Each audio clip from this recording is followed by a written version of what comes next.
Hey friends, it's Jill here with the Hometown Homestead, and it has been a week around our house.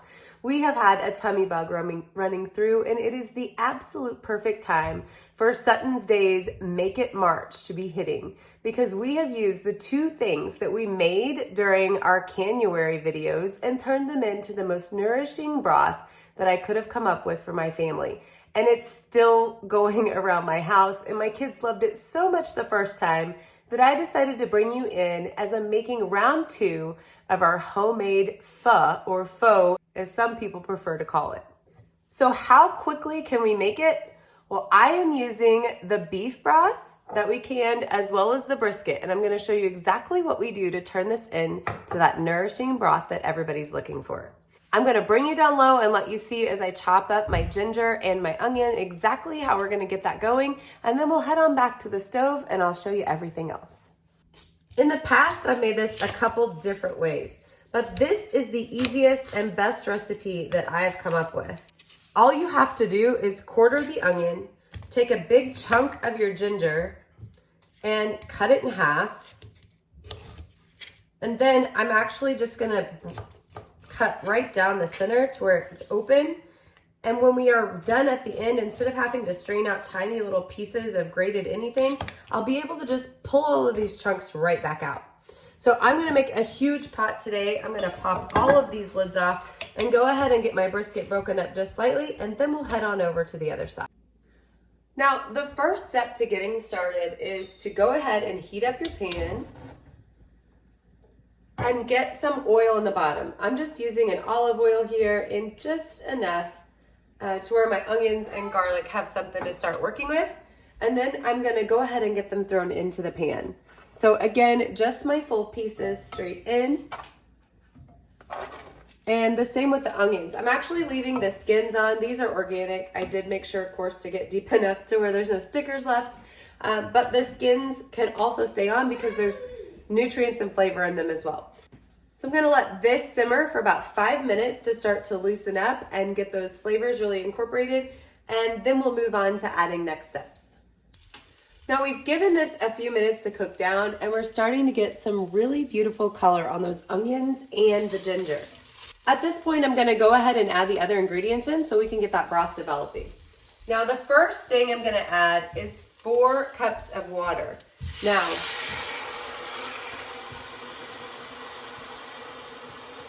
I'm actually making this a double batch. If you're making just a single batch, you'd only need 2, but I'll put that recipe down in the notes so you can see exactly what you need to be looking for.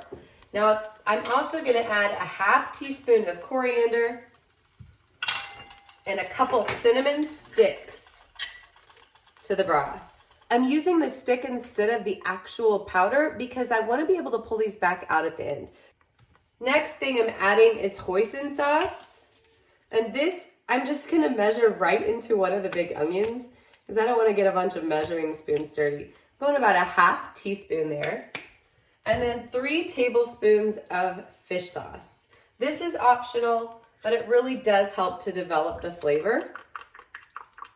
So it's totally up to you. If this isn't something you have, I wouldn't go out and grab it specifically if somebody's sick, but it is something good to have around if you like this Asian style of cooking. The next thing that I'm gonna add is 12 cups of that beautiful broth that we made together earlier in the year. And if you haven't seen that video, make sure to check it out because beef broth is something that is so nourishing and super easy to make. So I'll put the link to that down below as well. I'm gonna pop these tops and get them in.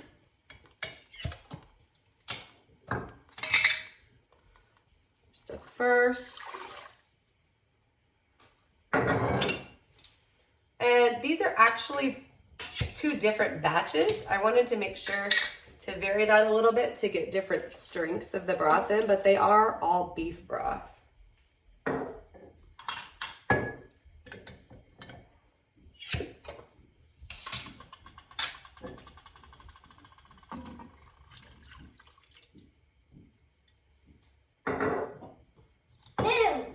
Boo to you! Are you feeling better, babe? All right. I'm making you some yummy broth.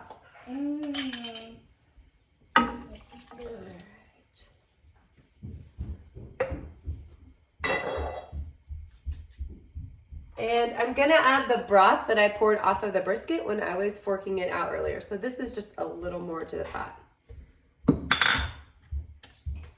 The last thing I'm gonna put in is just a tiny bit of this chili garlic sauce. We really, really like this one, and I'm gonna use the opposite end of my measuring spoon. I am not gonna put much because this does get pretty spicy, but this is a pretty large batch, so I can get away with putting that in there.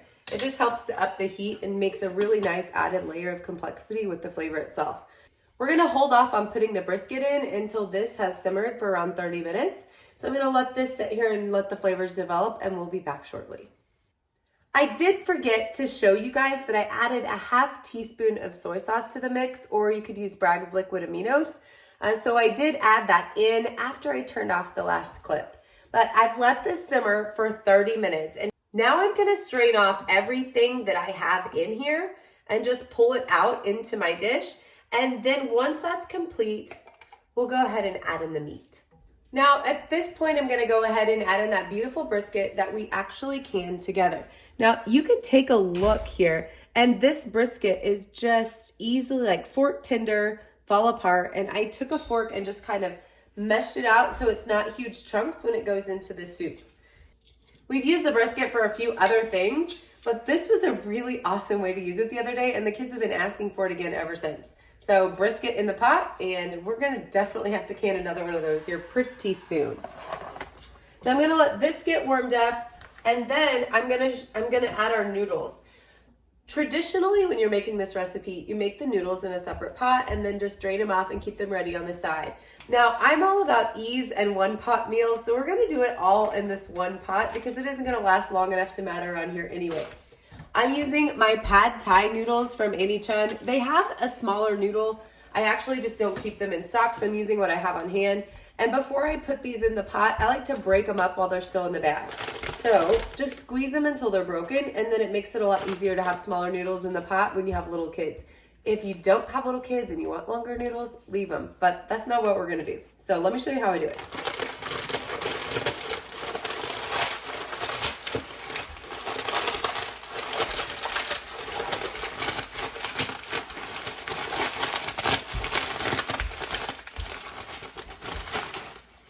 I have found that that saves me an absolutely huge mess all over my kitchen from trying to break them any other way.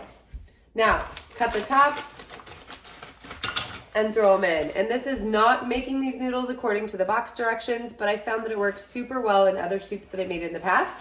So I just add the noodles right in. If you're making a traditional size batch and not doubling the recipe, I'd use about half of the bag because you don't want this to be overpowering of the broth itself. But since I'm making a double, we're gonna use a whole bag.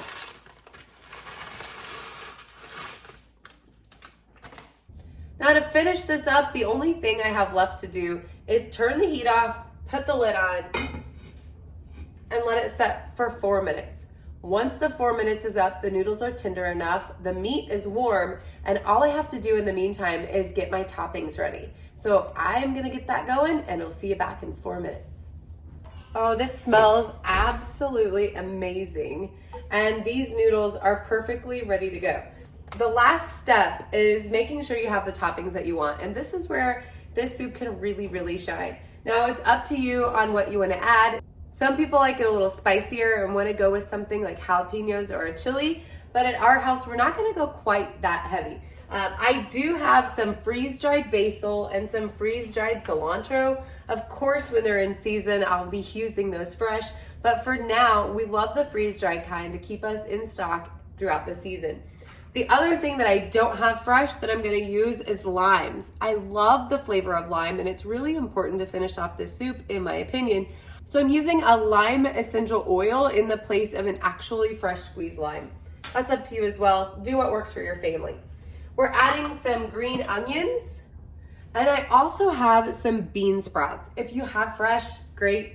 Again, these are from a can. I keep them stocked because we love this kind of cuisine. All right, now it's time to get this put together. So the first thing I'm gonna do is toss some bean sprouts into our bowl.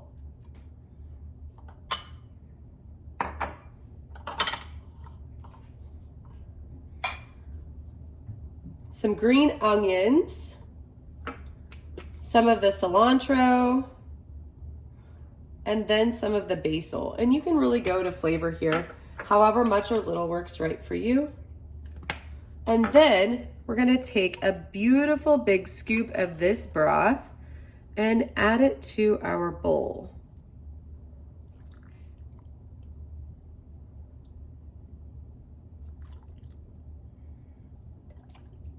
Now this is absolutely perfect for those days when you're not feeling your best or you just need something super nourishing and delicious.